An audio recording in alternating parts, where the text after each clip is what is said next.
Alrighty, everybody, welcome back to Cool's Interviews. Today we're going to be talking about one of my favorite topics. I know Sam really enjoys it as well, and that's history. Luckily, our guest here, Tyrone, has a brand new book that we were lucky enough to read and really enjoyed it and thought we'd have a really fun discussion. But also, he is a veteran, and so first and foremost, thank you for your service. Thank you. Thank you. Great. Thank you. Yeah. Well, Tyrone, do you want to introduce yourself to the audience? Just let them know a little bit about you for anyone that hasn't, read your book yet or seen any interviews that you've been on already. Okay. Name's Tyrone. Wrote the book Journey Through the Origins of History. Actually became a bestseller within like the first 2 or 3 days. So that was pretty interesting. I was a veteran. I joined the military when I was 18. Went to Iraq and Afghanistan both 2 times, and I was wounded in Afghanistan, which made me I'm a Purple Heart recipient. So I was wounded in there, and they told me that I can no longer stay in because of my injuries and stuff like that. So they medically I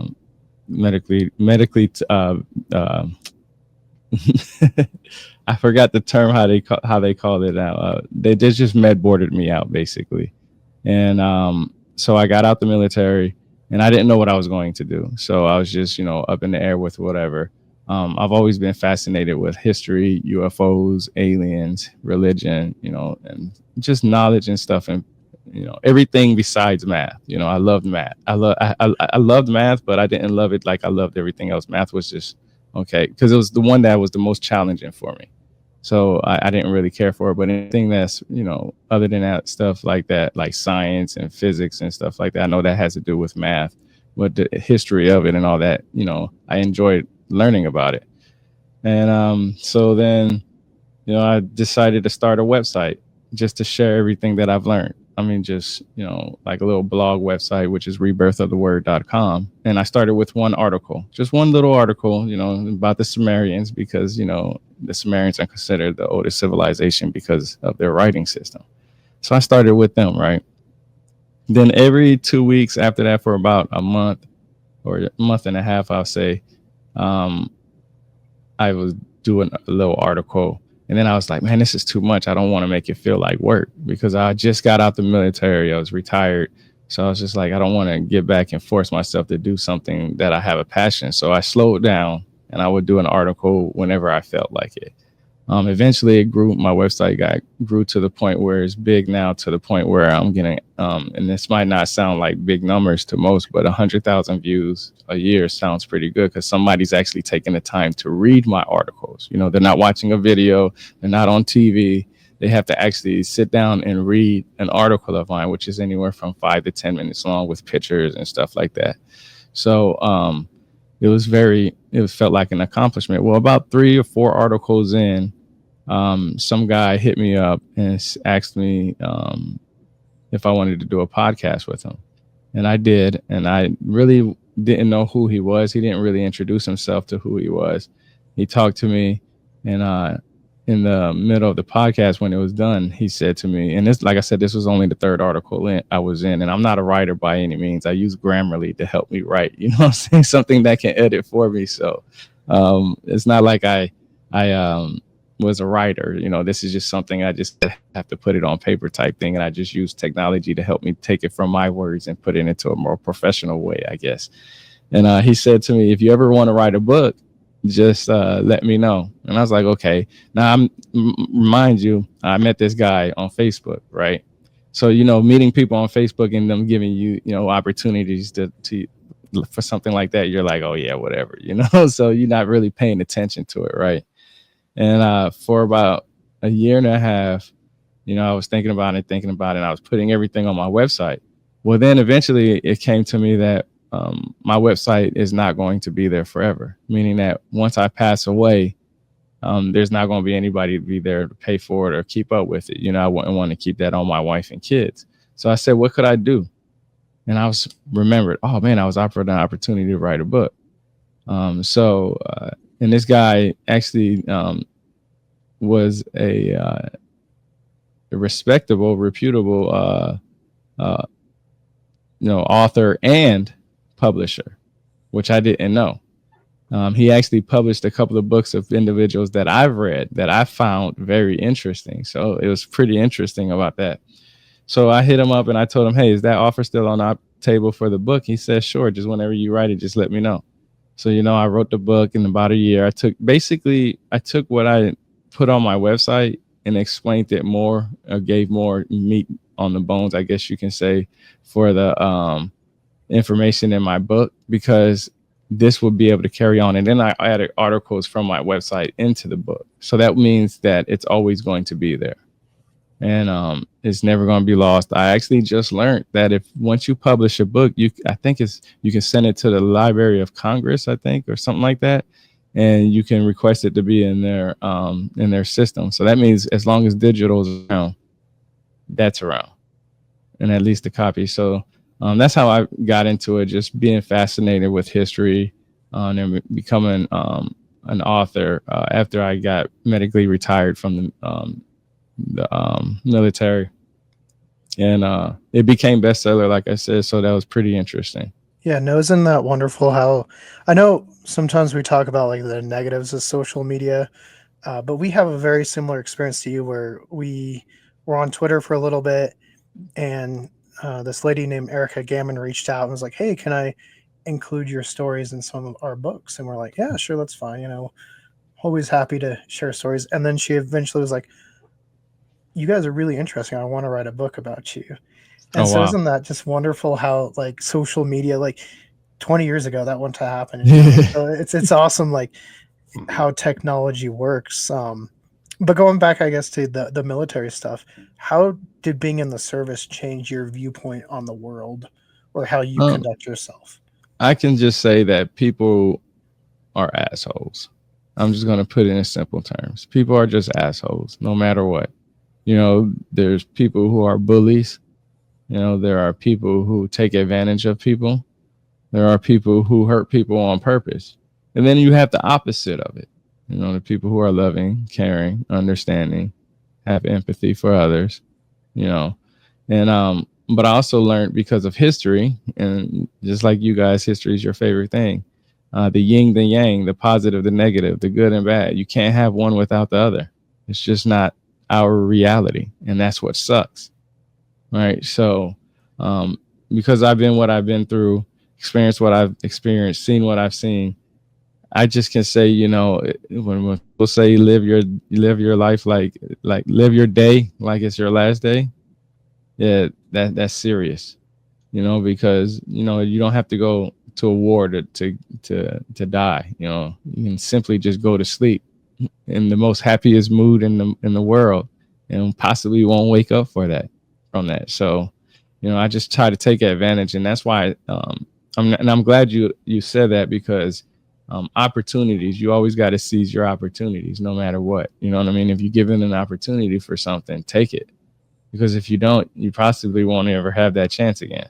They always said that the best time is now. You know what I mean? So I don't know. I just, the world sucks, man, and the history of it, it's always going to be written down by the victor. So you're always going to have two sides to the story, and then you're going to have people like us who are in the middle trying to figure out what that middle is. Well, and sometimes, like for us, because we do a lot with like Billy the Kid, Mm, at least that's one of my passions is that history. And I don't know why, maybe it's because we're close, but anyway, trying to figure out what's true and what's not, I think yeah. sometimes hard because obviously Billy's stuff wasn't really written down too much outside of the letters that he wrote. And then Mm, on the flip side, the people he was against controlled the newspapers, so they printed a whole bunch of stuff that just wasn't true. So it's like, where do you even look? Sometimes it's really, really hard.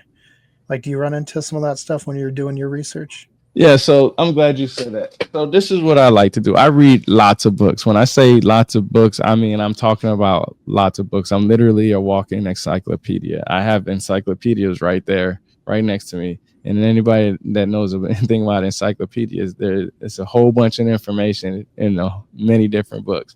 So right now, I'm actually reading this book right now called Morals and Dogma by Albert Pike. It's about the Masonry and the Scottish Rite and stuff like that. Well, as you can see, I'm not halfway through the book right now, right?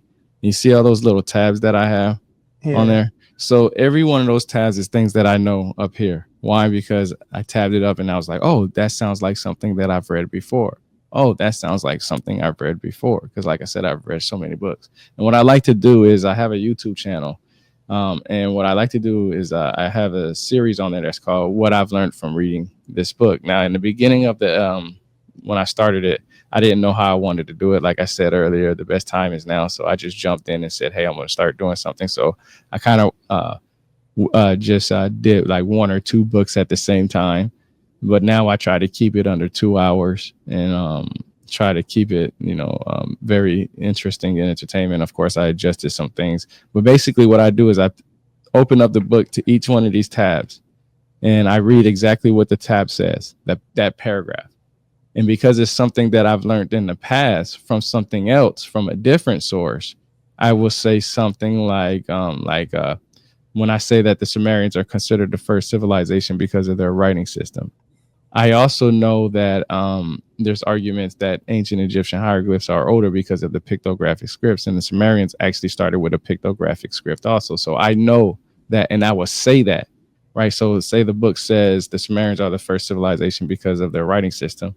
I would say that's what this book says. Then I will go into more about saying, but um, it depends on what you consider a writing system because they had a pictographic script along with every uh, civilization around the world had a type of pictographic script. Even the Mayans had a pictographic script around the same exact time as the Sumerians did. They literally did. I mean, they had hieroglyphs. I mean, it's really literally written in their artifacts and stuff like bows and certain cloths and stuff like that. And you can find the same thing in Mesoamerica, not Mesoamerica, but Mesopotamia. You can also find it in Indus Valley civilization where they have the same signs and symbols and so on and so forth. Same thing everywhere except Antarctica right now. You will find the similarities, and the civilization started anywhere between 5,000 to 3,200 BC. And when you look at the reasons why, they all have a different reason why they're considered civilizations. One would be a writing system. One would be because of tools. Another one would be because of agriculture. Another one would be because of pottery, and so on and so forth. So that right there, what I just said is how I would explain that one tab. I love it. It's always like super important to show like sources because like then people can go do their. That's always how I feel. Like I do it and I formulate my ideas, but I'll put my sources out because maybe someone will see something I didn't. Like maybe someone will come up with a better idea, and I'm like, hey, if I get proven wrong because you found a better thing, that just means we learn more. That's how I've always viewed this stuff. I know Sam does as well, right, Sam? Mm-hmm. I do agree with that, but I do will have to say like how you word it is very well. Like and like say that like here's just like you give the sources, but you're just like this is my take on this, but like this is what they actually say. Like it is very well done. Yeah, and it's important to me because I've always been the type of person to say prove it. And just because I have a book in front of me that has a tab that says something doesn't mean it's right. So now if you say, if not you guys, but if somebody comes to me and says you're wrong, I'm going to ask them, can you give me the source on why I'm wrong? And 9 times out of 10, they won't give me something. They'll just say, oh, I have to go look it up, or I'll have to get back to you later, which they never do. And I remind them in some cases, right? But me personally, I like to see the actual sources itself. And I want to see what it says, because I know a lot of people will read this book and say, oh, this is about Luciferian and this, that, and the third. But it literally this book right here is almost like what Jesus would probably do. And I'm not even joking. I'm shocked about this book because, first of all, Albert Pike was a Mason too. So it's just all this different information and but where is the source for it, right? Like if the Bible says something, I'm going to say, well, where does the Bible say that? And they'll give me a scripture.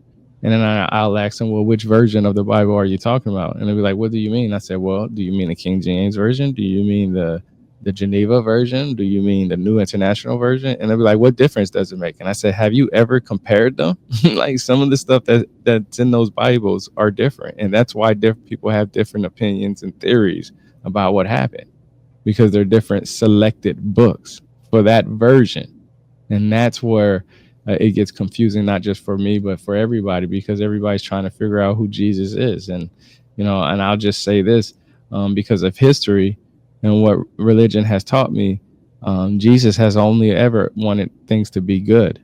He never did anything bad. He healed people. He might have did some things that might have been wizard-like, magician-like, but he used those skills to help people, not hurt, but help people. And people didn't like that. And that's what he died for.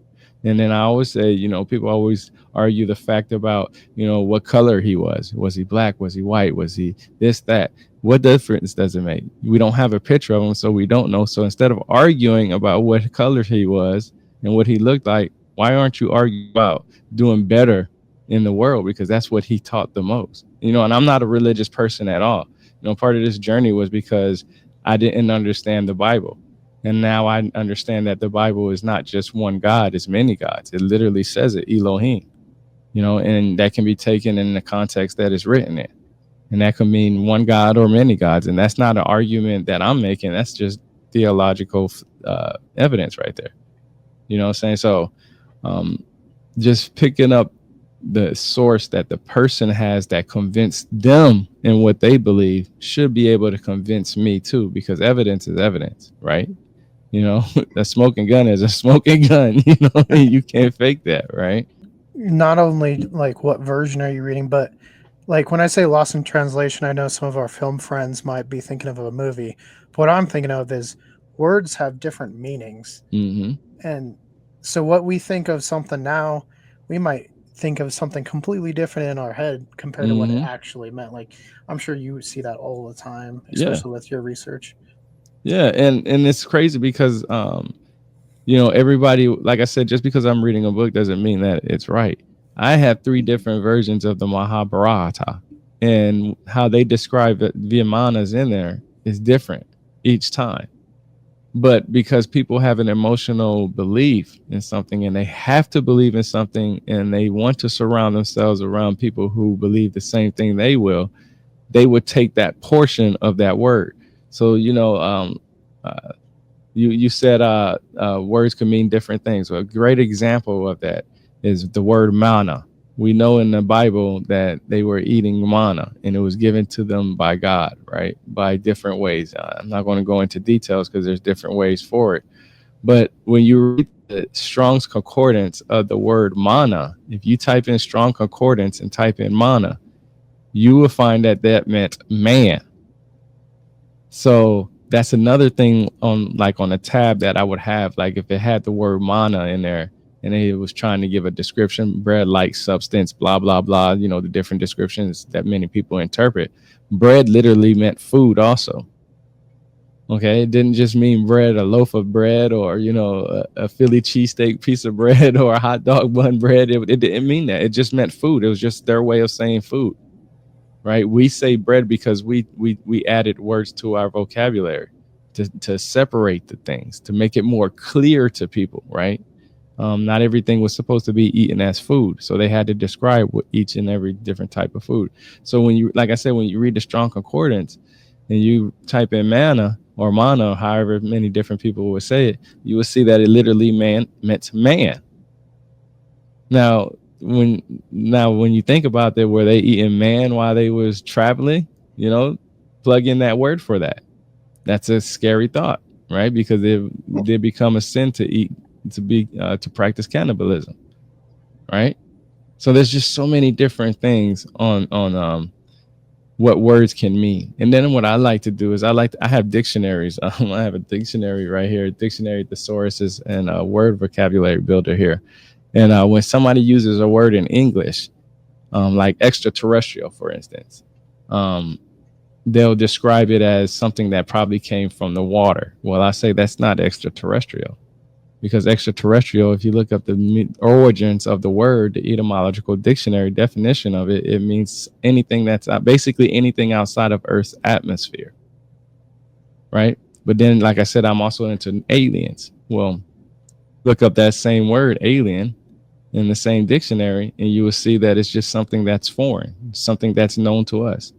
So an extraterrestrial can be an alien, but an extraterrestrial can't be from our planet. Makes sense. Well, and I know one thing that's brought up, and then we've had people talk about it on our show, is like flying saucers, like in ancient texts. Yeah. Like, do you think the flying part is maybe misconstrued as far as like we could say we're flying down the road in a car, right? That So, man, I say that. I say that all the time. do you, I always say that. That's one of my favorite examples. Is that in modern times, people would say, "Damn, that car was flying down the road. Was it really flying, or was it just going fast?" right? So you're literally the first person I've heard in probably like the last 10 years that I've been saying that as an example for flying aircraft, USOs, UFOs, whatever you want to call them. That in the ancient text, that's why I brought up Vimanas, because in some of the books it will say flying chariot or flying Vimana. They'll use the English word or they'll use the Sanskrit word or that version, the Vimana version. So that's actually very, very interesting because a lot of people don't understand that. But you know, when you read the ancient texts, are you guys familiar with the Anuna / the Anunnaki? Mm-hmm. Mm-hmm.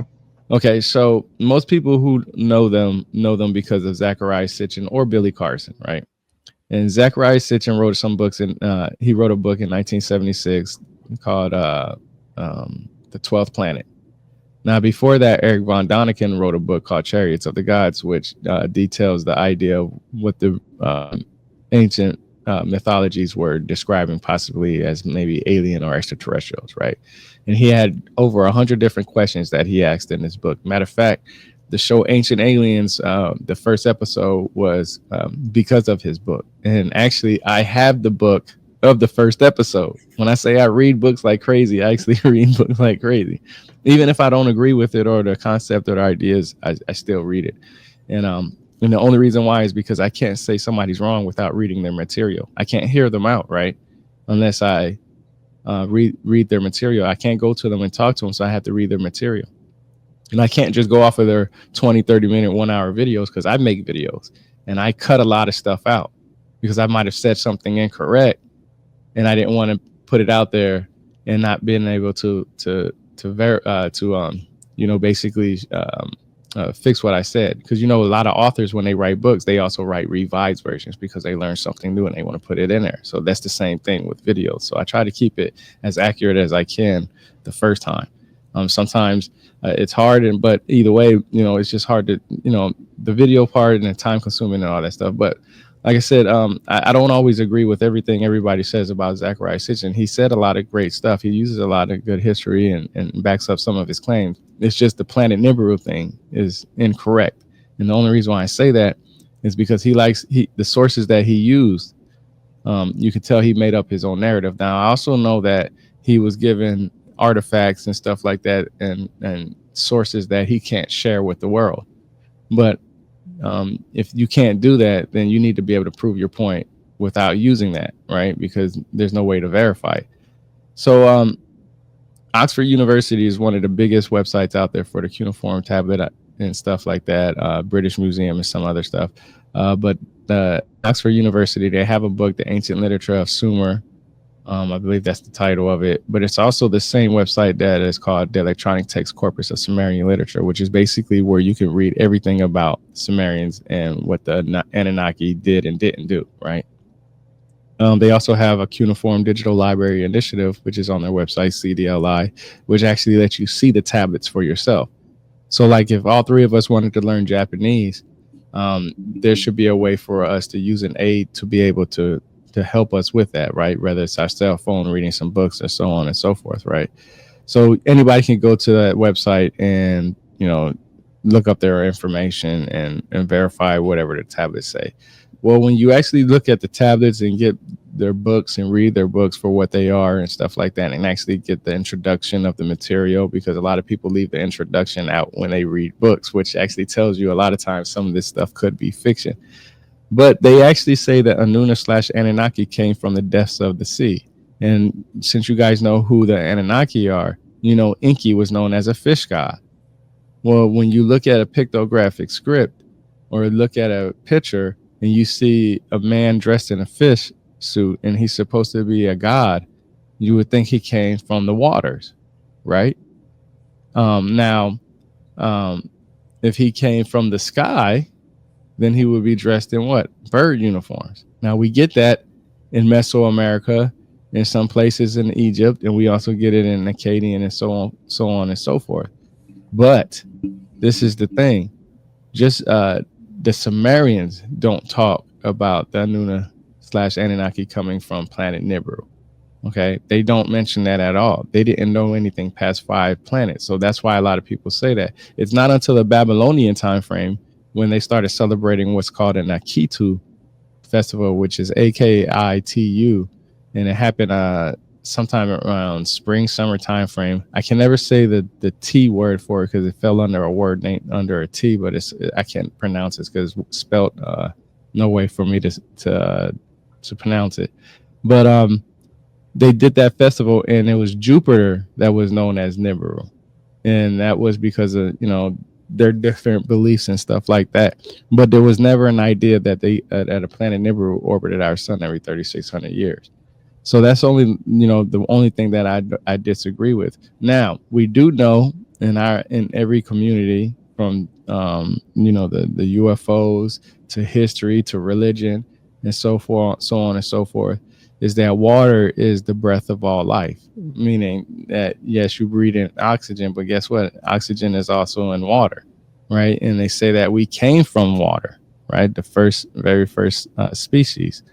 And we, came to the evolution of where we're at. Well, whether people believe that or not, the idea is that the Sumerians, they believe that their god Enki came from the depths of the sea. And I have shown that in so many different sources and even verified that with the pictographic script. So that right there tells me that we need to stop looking outside our earth for these, whoever these Anuna / Anunnaki are, and they're probably in the seas because we know about USOs, right? Mhm. They come from water, they fly in water. You got the mermaid depictions, you got the fish depictions. You're just like, what the heck is really going on? And they say we came from water, so there's no doubt in my mind that evolution may have possibly put us here on land and in the water, because guess what? There's a fish that can live outside of water.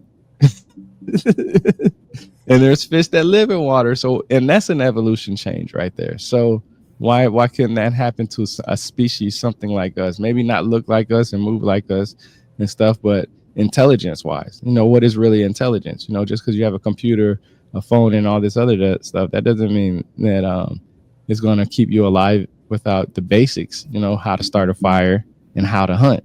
Once everything else crashes, that's it. You're on your own. Yeah, no, and talking about like aliens and stuff, what they might look like, I've always been really big into like speculative evolution for that fact. Like things like Alien Planet that came from a book called Expedition, or like Dougal Dixon did a bunch of books. Like one was Man After Man. So what would happen to men in the future? Like how would they evolve? I always think that's really interesting because a lot of times we picture what intelligent life would look like, but then when you really look at it, it's like, oh no, it's probably very different than what we are because we're bound by our gravity and all that kind of stuff as well. Yeah, I found that stuff very interesting. Yeah, and that's why I say, and I ask myself this all the time. They say that humans only go back 300,000 years ago. Well, our version, the Homo sapien version, whatever, blah blah blah. But it's just it's sometimes that the evidence that they have for that doesn't line up with the evidence that says that there's been humans before that. We don't know how Neanderthals were thinking or Homo erectus were thinking. Just like I said, just because they built, we have computers and stuff like that, that doesn't mean anything. And we were much separated. It's a lot easier to build these computers. Maybe trade is the reason why we have the computers and phones in the first place, because guess what? If we're not trading with each other, how are we trading materials? When somebody sees gold, they're going to be like, ooh, what can this do? And they're going to run it through their own tests. This is no different than making tin, bronze, anything, building buildings, concrete. Yeah. If you don't have gravel or a certain type of sand and this, that, and third, you're not going to be able to make concrete, There's places that can't survive without imports, or exports. So the trading is what made us have what we had, and because we were a species that were um, kind of just small at the time and didn't really work together as a you know a permanent settlement, because everybody wanted their own things. Here we're forced to live in houses and apartments. Some people want to build a log cabin in the woods, but then guess what? That becomes all kinds of permits and everything else, and it's more of a hassle, right? Some people want to live off the land, but they can't because they can't go hunting when they want to. There's certain times you can do that, and then you have to have a license to go fishing. You know what I'm saying? So it's just because we are able to do what we are now. We have the technology that we have, but that doesn't mean they didn't have technology back then. Hell, they said that they were able to astral project back then. And I'm sure you guys know what astral projection is and lucid dreaming is. Just imagine being able to sit there and travel to Mars because you can really do that. Would you trade that in for a phone? You spend how many hours sleeping? You wouldn't switch that for a phone? Astral project. I would rather do that than be on a phone. Yeah, that's what I'm saying. Like it's the idea that the different things that you can do, astral projecting or lucid dreaming. Your sleep, they say humans sleep anywhere. We'll just go with 4 to 8 hours, right? But if you can astral project every single day, you'll probably sleep more than you will watch TV. If you could meditate to the point where you can leave your body and do something else, we wouldn't even be probably sitting here right now. Every chance, every moment we get, we can snap into our meditative states and just go somewhere. And that's what they said they were able to do back then, on days on end. That's why sometimes it was easy for some of them to fast. They were looking forward to it, to go, sit on the mountain for 30, 40 days and meditate. Ezekiel is one of them. That's why a lot of ancient alien people or people who watch the ancient alien show or UFOs and stuff like that, the first one they bring up is Ezekiel. And I'll say, well, did he see a spaceship? Well, yeah, he did. And guess what? He seen it in a vision, meaning that it was an imaginary thing that happened to him. He seen it. But why did he see it and how did he see it? Most inventions happen to people when they're sleeping or meditating. That's what I've learned. There's a lot of people who would sit in a room with certain music, like a lot of physicists that I've read books from. They said they used to listen to a lot of classical music, and they would just listen to that over and over and over and over again, and their ideas would just get easier and easier. Tesla, he said that he would be able to do things in his head that nobody else was able to understand. All of it came from some kind of outside information, the way he described it, or at least that's how some people understand it, right? So it's always a vision or some type of dreamlike state. And it has something to do with fasting. Every time somebody's seen something happen mysteriously in the Bible, it was when they was fasting, meditating, or asking from help. And what do people do when they pray? That's the type of meditation. Prayer is meditation. Just use a different word. You sit in silence a certain way with your hands a certain way, on your knees with your head down. There's no different than some of the many different ways that people meditate, depending on, the sitting lotus and all the other different ways. You can even lay down flat and meditate. Yeah, no, it's very interesting that you bring that up. And yeah, with dreams, it's very interesting. Like, what are your thoughts on what dreams are? Are they fully just from the mind, do you think, or do you think there's something more to them? Well, I don't really know, only because of the simple fact that I haven't been able to master it, but I definitely do believe that the ancient people were telling us that we were able to do things that, may seem like godlike. And what I mean by that is we're able to decide certain factors. Maybe our physical form when we're awake, that could be a type of I guess a type of life separate from your dreams. Because if you could put your dreams together, Um, there are always there are different types of stories, right? Sometimes you're you're on top of the world, and sometimes you're falling from a building, and you wake up with sweats and everything else. I think honestly, that's where philosophy comes from, trying to understand the unexplainable. Because religious people, like I said, when they first started with religion and when they started with beliefs in gods and stuff like that, that was in the most simplest terms. You look at the sun and be like, that's your God, and that's all that's in it. And then anything in between that is everybody else's story and interpretation, right? But then people want to know, why does the sun go down? And why does the moon come up? Or why does the moon always stay there? Or why does the moon disappear? And then it comes into questions like when you have a bad dream, like say like in those time frames they were getting chased by lions. Well, that's a form when you get chased by a lion and you almost die. Well, guess what? You get PTSD. Now you're having dreams that are you're being chased by lions, and sometimes they're human like lions. So now you're really freaked out, right? And now you're trying to figure out how to explain this dream, and that happens in the Bible in every ancient text. A king, some type of pharaoh or something would have a dream, and somebody was the master of interpreting those dreams, and they would have to, oracles would probably sometimes have to tell them what they do. So it's just, man, it's so many different ideas that goes on with this concept. Right. It's the question, I think, that it's pretty common to mankind, is what happens next, right? We're all Yeah. here and now, but what comes next? And, it's something me and Sam cover as ghosts and spirits. What have you found doing your research? Like, where does ghosts and spirits kind of first pop up? Well, it comes from the Sumerians. They talk about it when they go talk about the underworld. I mean, they literally talk about that, and people coming back from the underworld. So guess what that means? The dead arising from hell means what?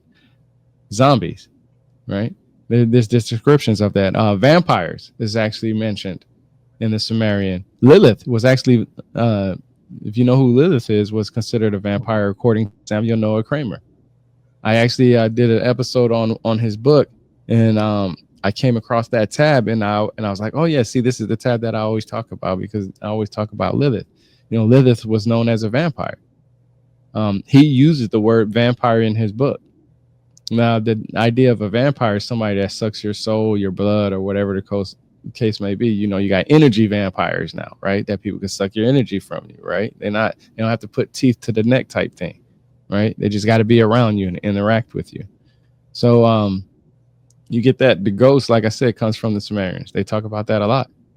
You got to also remember in the Bible, when Jesus went to hell and freed some of the people from there to come to heaven, did he bring dead people to heaven that was supposed to be there? What did they do to deserve to be in hell in the first place, where they were forgiven? So a lot of people say hell is on earth. That comes from the ancient texts, and some of these texts. You got Papa Legba from the hoodoo voodoo type stuff, where he can come into a home if you ask for his permission. He leaves certain things around the house. That's that goes back thousands of years. From thousands and thousands and thousands of years. So every religion talks about that, and that's what's interesting, because that's where I think philosophy is. Where did somebody see something? I actually I caught an orb on my door cam, and it looks weird. It looks weird as hell. And sometimes I just feel like, some people seen it and they said that they feel like that it could have been some kind of spirit. And I feel like some things like that can be real. I definitely do believe that. There's no doubt in my mind. And I say that because things happen to people that others can't explain. And just because you haven't experienced it doesn't mean that somebody else didn't, right? We all experience things differently. It's like puberty, right? Yeah, there's a set time for it, but not everybody's going to experience a ghost or a demon. Most people say they don't do that until they die anyway. So you won't be able to know. Very, very true. I know you mentioned something that Sam was going to bring up. Sam, did you want to go in a little bit more depth there? Yeah, it was basically on the talk of vampires, like how much detail did they go into all of the vampires? I know you brought up a bunch of it, but was there like a giant section on that? Because I found that quite interesting. Not really. It's more of a mentioning of a description of just Lilith. There's different myths of what she did in the Sumerian text. She basically was like a serpent or something like that. Something that was in a tree that Inanna wanted to get rid of, get her out of. It's not really in details on it, but what I found very intriguing and interesting is that Samuel Noah Kramer, who is the number one guy when it comes to the Sumerians and the Anunnaki, and I say that because most people know about Zechariah Sitchin, like I said, but they don't know who Samuel Noah Kramer is. And he was literally known as the Sumerologist. The term was made because of him. So if you know who Zechariah Sitchin is and don't know who Samuel Noah Kramer is, then that's the first issue that I have with that individual, only because of the simple fact that if you really want to know, then you'll take what Zechariah Sitchin says, pick up the books that Samuel Noah Kramer wrote, and read his stuff, so you can be more informed. And that's where I learned that the vampires came from. The first vampires identified by the Sumerians. And I say that because, like I said, most people would say that the Sumerians are considered the first civilization because of their writing system. Now, they didn't have the first pictographic script. I don't believe that. But they had the most one where it's written in a form where we can read it and understand it and translate it. And you can use it as a story, right? A lot of the other pictographic scripts only meant certain things. Like if you drew a cow, everybody knew that was a cow. But what was the cow doing? Well, it doesn't show that because it's just a cow, right? Same thing with the giraffe. They have depictions of giraffes. But what was the giraffe doing? What's the story behind that? Well, they don't have a story because it's only a couple of pictographs in there. But because of the Sumerians and their pictographic script, it's just like today. If I take praying hands, a smiley face, and balloons, that's literally a pictographic script in modern technology of today. Right? Because now, if you look at it, that can be a smiley face as I'm happy, I'm clapping for you, congratulations. Right? Mm-hmm. That's basically depending in this, but see, both parties will have to be able to understand each other to be able to communicate using that. Right? Now, I'll give you a good example. We know Moses couldn't speak the language of Aaron. Right? And why do I say that? Because Moses had to use Aaron to translate what he was saying to the people that he was leading out of Egypt. Now, some people would say that Moses wasn't a good speaker, or some people say that he didn't speak the same language. Remember, he didn't grow up with those people, with Aaron and his people. You remember, he grew up in Egypt. Even though some people would say that they probably would have learned the same language, but for some reason Moses didn't. So but somehow they both were able to communicate. Now, do we know that what Moses was telling Aaron actually said to the people below? No, we don't know. He could have been making up things. It's like an interpreter. You don't know what that interpreter is saying to somebody what you said. They could be making up shit. Which we've seen interpreters kind of go off the rails. They've had those where they're like, this is what they're actually saying, it's nothing what they're yeah so I think those are funny. So that's why it's important for me, like I said, whatever convinced somebody else in believing what they believe, I should be able to have that same information to help me, at least at the bare minimum, where I can say, okay, I understand this. Because I'm the type of person where I don't go one way or another. I can't come up with a theory because I have too much information in my head to come up with one theory. Anybody that comes up with one theory hasn't read enough information to me, hasn't processed and took in a lot of information. The reason why I say that is because even Einstein disagreed with certain people. So like Niels Bohr, I think I said his name right, Max Planck, they all had arguments amongst each other. Ellington, these are all physicists that had different theories of their own stuff. George Lamate and Fred Hoyle. Good point. So George Lamate was a gentleman who came up with what we know as the primeval atom, which is basically understood as the Big Bang Theory. Everything started, you guys read the book, it was actually the first chapter of my book, where it talks about the explosion, right? Well, Georges Lemaitre isn't the one that came up with the term Big Bang. Fred Hoyle is the one that came up with that term on a BBC radio. I read two different dates, 1949 and 1950. And but he said it somewhere in between one of those interviews. And so when anybody says the Big Bang is not true, they're saying that Georges Lemaitre theory is not true. Okay. Now at one time, Albert Einstein didn't agree with that idea, but later turned around and kind of agreed with it later on.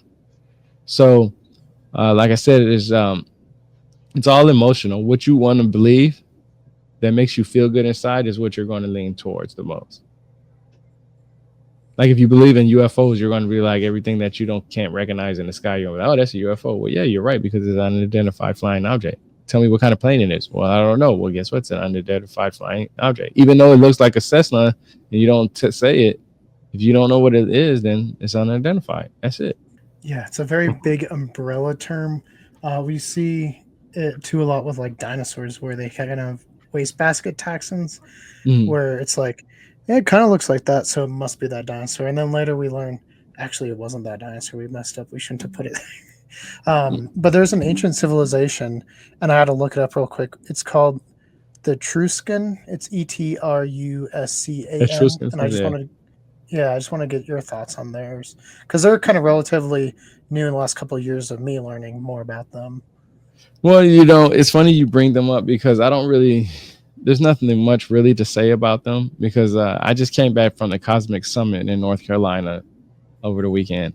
And what I just realized is the Levites are more important to me more than anybody in the Bible right now. And it's because if you actually look up the definition, the etymological definition dictionary of them, it means levitation. Those are the same ones that were carrying the ark. So it's just, and they are the ones that people say that may have possibly known were transporting the stones in Egypt.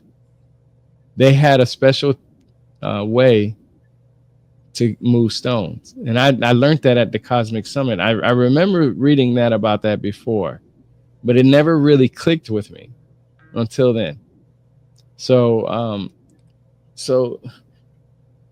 it's everybody in the Bible has their own subject matter, right?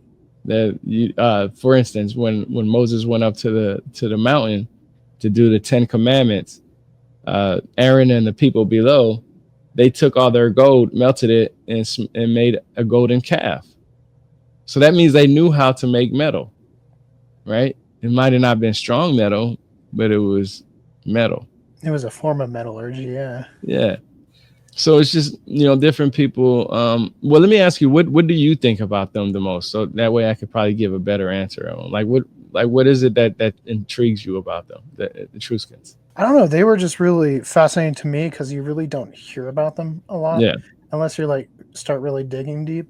And so that's why I was like, oh, there's some like beautiful paintings that they did, like art and stuff, and we just really don't get any publicity. And so that's where I was like, oh, I wonder what. Yeah, and I think that's okay. So I kind of see what you're saying, because they're not really mentioned in there. Like I was saying, I brought up the Levites because of the levitation thing, and art. Like I said, art is interesting, and now that I think about it, maybe they was taking it and putting it into because they were very philosophical back then too. They were, so maybe they was putting it into art where we could see it better, because they did use different colors and stuff like that.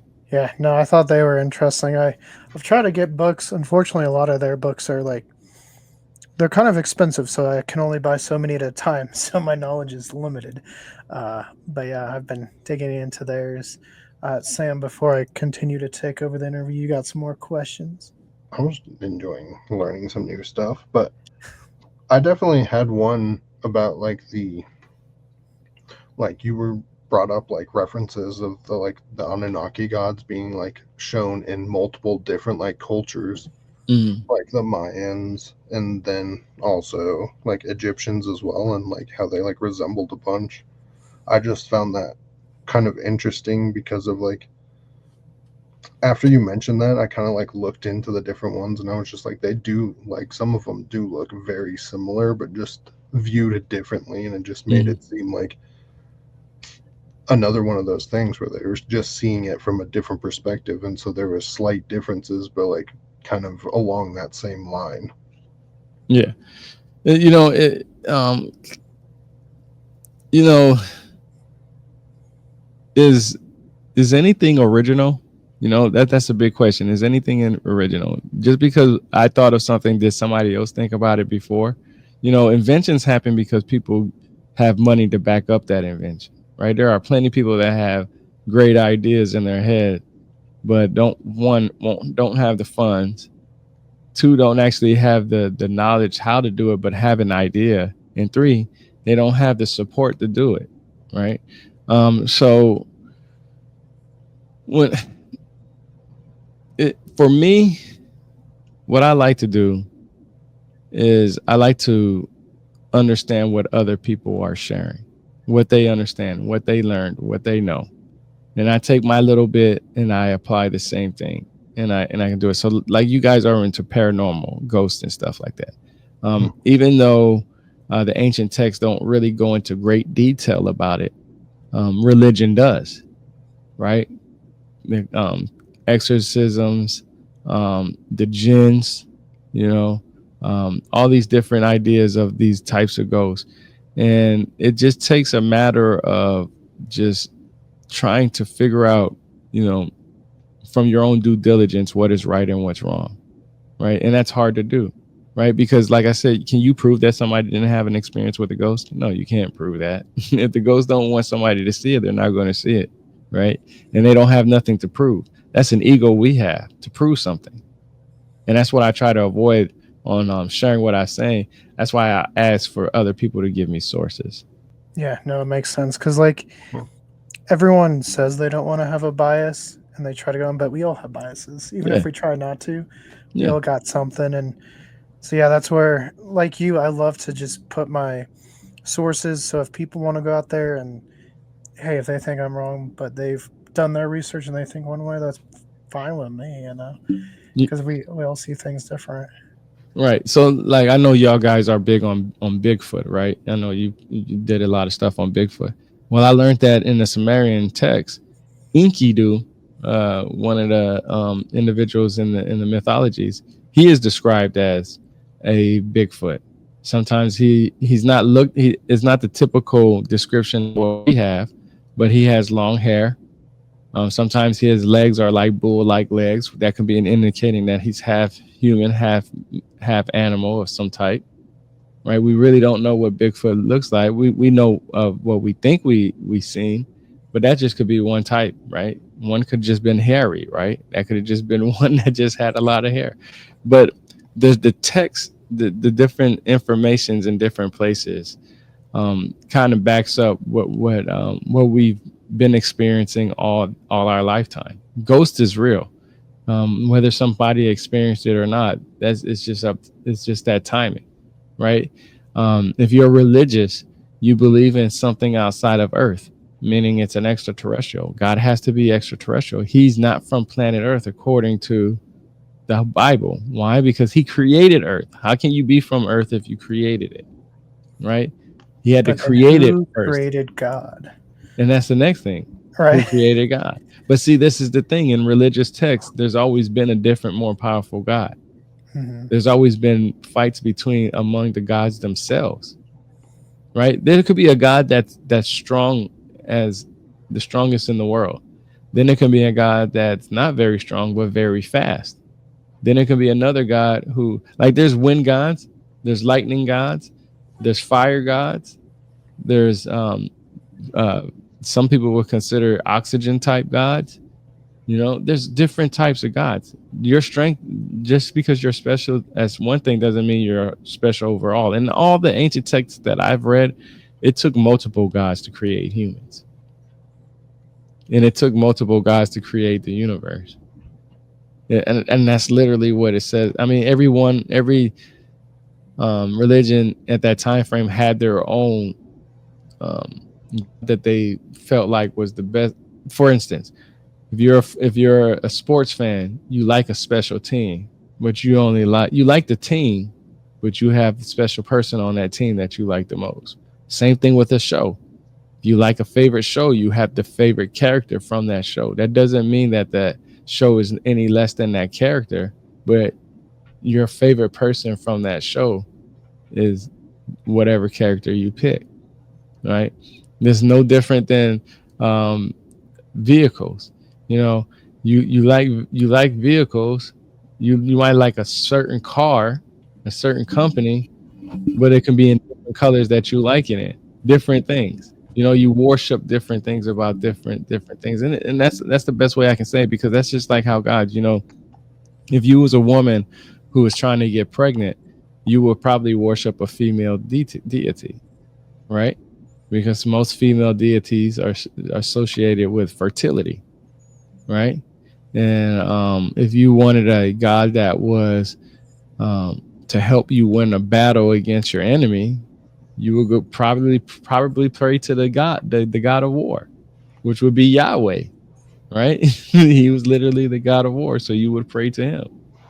You know, so and that's why I said earlier, you know, if you want something good to happen, you would pray to Jesus.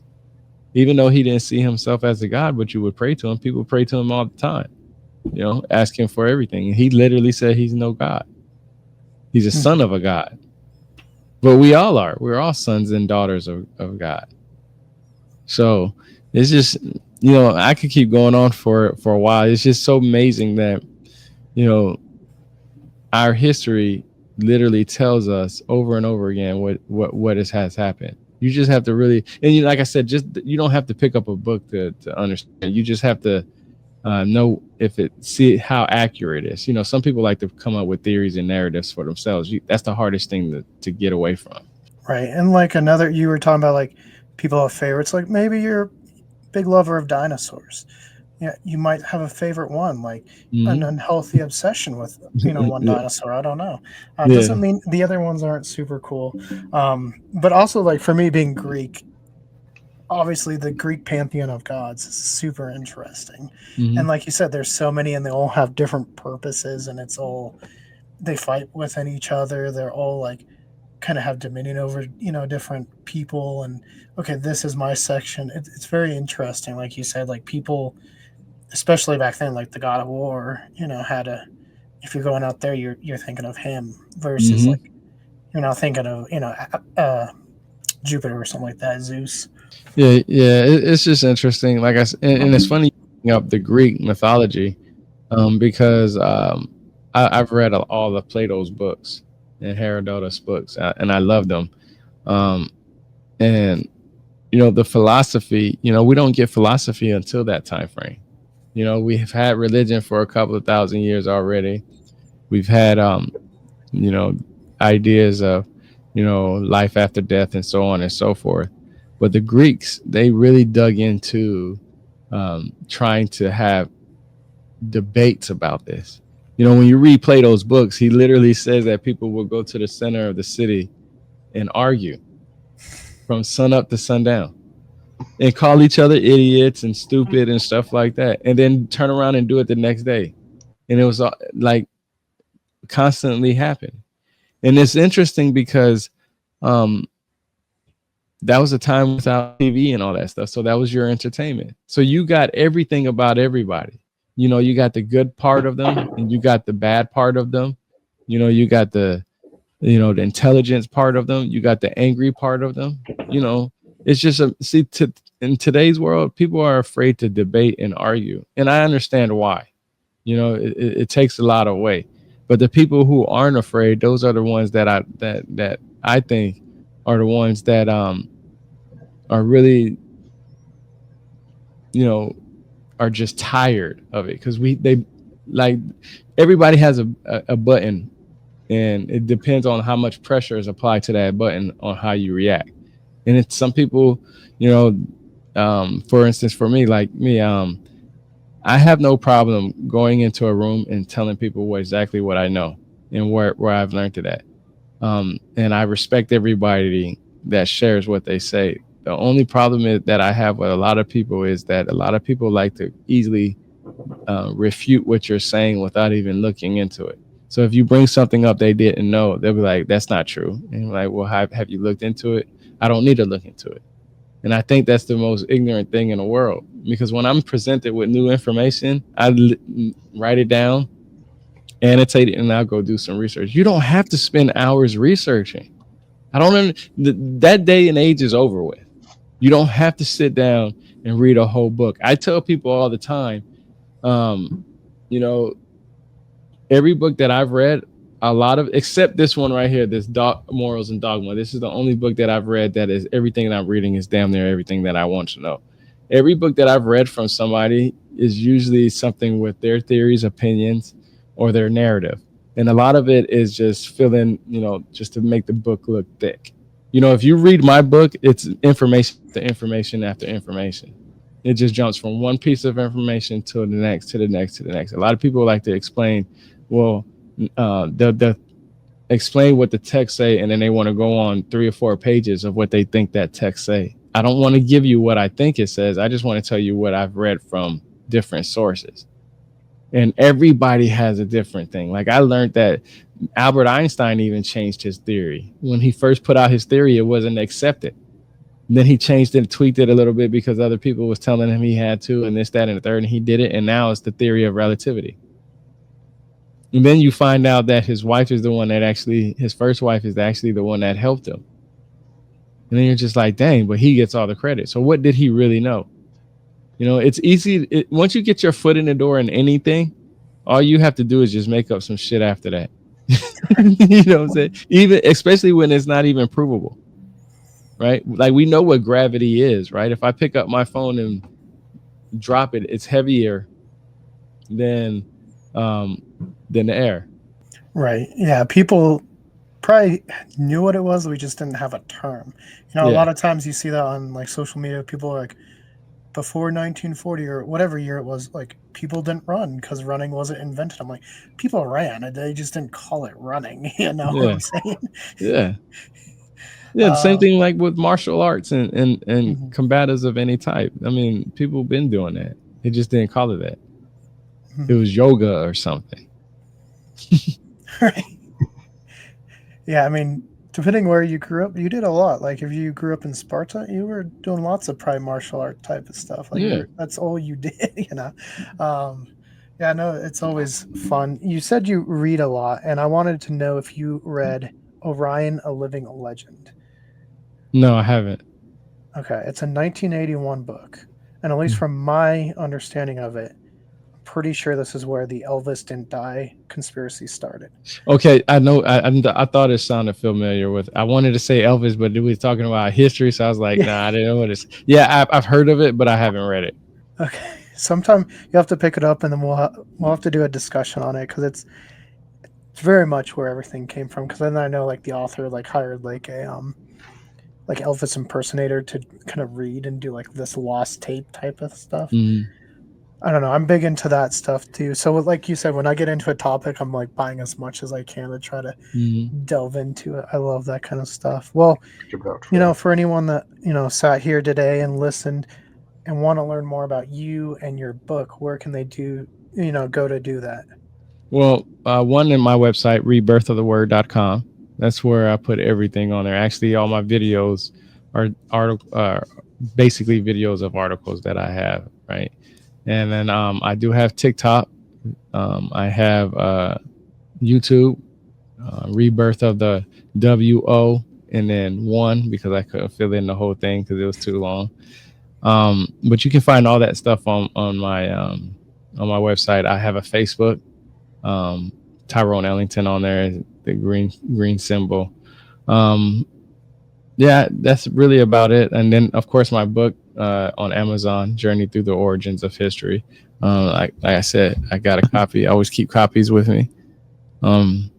Became bestseller, so I'm pretty happy about that. And then I just do podcasts all over, so hopefully I can get on the stage one day. Hey, yeah, no, that's awesome. We'd love to. Maybe we can talk to some people because we do a lot in Roswell. Maybe we can help you get down there somewhere. And Oh, I'll go. yeah, I almost went to Contact in the Desert. did you?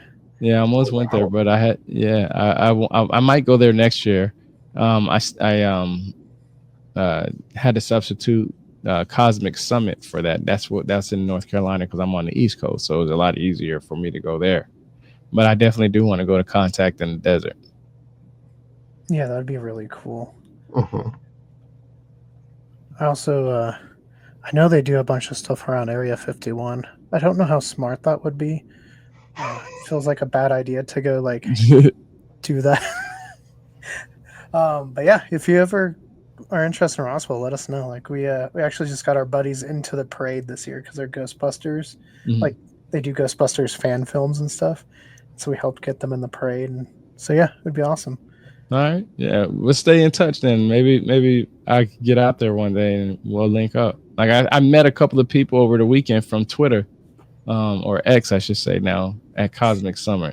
I actually sold a couple of my books there to them. So that was a really good experience. So yeah, I am definitely going to start going to these conventions and events more often. Yeah, do you have any planned upcoming that you know of so far? No, not nothing. Just the Comic Summit next year. Well, and what if, somebody wanted to purchase like a signed edition of your book? Could they reach out and ask you about that? Of course. It's funny you just said that because I actually started an eBay account to sell that. For some reason, it got suspended, and I don't know why. I emailed them. I'm waiting for something. I told them I'm actually the author of this book and I'm selling it. So I don't know. Maybe it's because it's a new account or not. I don't know. But I never experienced that before. I was like, what the heck? It's expired. But yeah, I would definitely. Maybe I put something on my website. Maybe I should just do that. Put something on my website. Have some. There's many different ways that it can be put into there with addresses and stuff like that. So yeah, I could probably do that. Yeah, thanks for that. That's a good idea. That's a good idea. Put that on my website. Hey, I just thought as somebody that loves collecting autographed editions, maybe other people do. Because like you said, if you think it, somebody else is probably thinking it. So I wanted to ask. Yeah, we'll definitely have to do this again. Maybe we'll talk, certain historical films and maybe more like the history portion of them or more on ancient civilizations sometime. I'd definitely be very interested in doing that. Man, that's so funny you say that because I love watching movies and I love history and stuff like that. I guess I'll leave this with you guys. Look up the first show with Stacy Keach. It's a play with Stacy Keach and Morgan Freeman. I always talk about that because that's a very, very interesting part of history if you like film. And everybody that knows Morgan Freeman, but most people don't know who Stacy Keach is. So he's a narrator from American Greed, and he's the narrator of that show. But Stacy Keach and Morgan Freeman, don't say it out loud, but just look it up, and maybe that'd be something you guys want to look into because I love history. And I love history from all kinds of favorite actors and stuff like that. So just look up that. It's actually an interesting title. And you're going to be like, wow. If Sam sees it before he closes out, he's going to be like, his eyes are going to get open. And the only reason why I bring that up is because I love Morgan Freeman and I love Stacy Keach. And it's just interesting to know that two of my favorite people that's in that industry actually did something together that's possibly some people would probably think controversial. No, I'll definitely check it out once we're off the pod. It's always interesting to see like certain people working together that you wouldn't think, because I'm a huge James Dean fan. Mm-hmm. And so a person he acted with in a film, like a TV film, was Ronald Reagan. And just imagining James Dean working with Ronald Reagan is like the weirdest thing in my mind. I'm like, really? They seem very different. Yeah, no, we'll definitely be in contact. This was fun, and we enjoyed reading your book. So anyone listening, me and Sam can recommend it. So go check it out. We give our blessing that it was good. Thank you. I appreciate it. Well, yeah, thank you again. We'll definitely be in contact here soon. All right. And thank you. I appreciate this opportunity. Y'all guys have a good night. So once again, Sam and I want to say thank you to Tyrone for joining us on this awesome episode of Culz Interviews. Make sure to go to those links in the description below to go check out his website and go read his book. Me and Sam really enjoyed it, and we think you guys will as well. But until next time, guys, for more Culz Interviews, click that link to your left.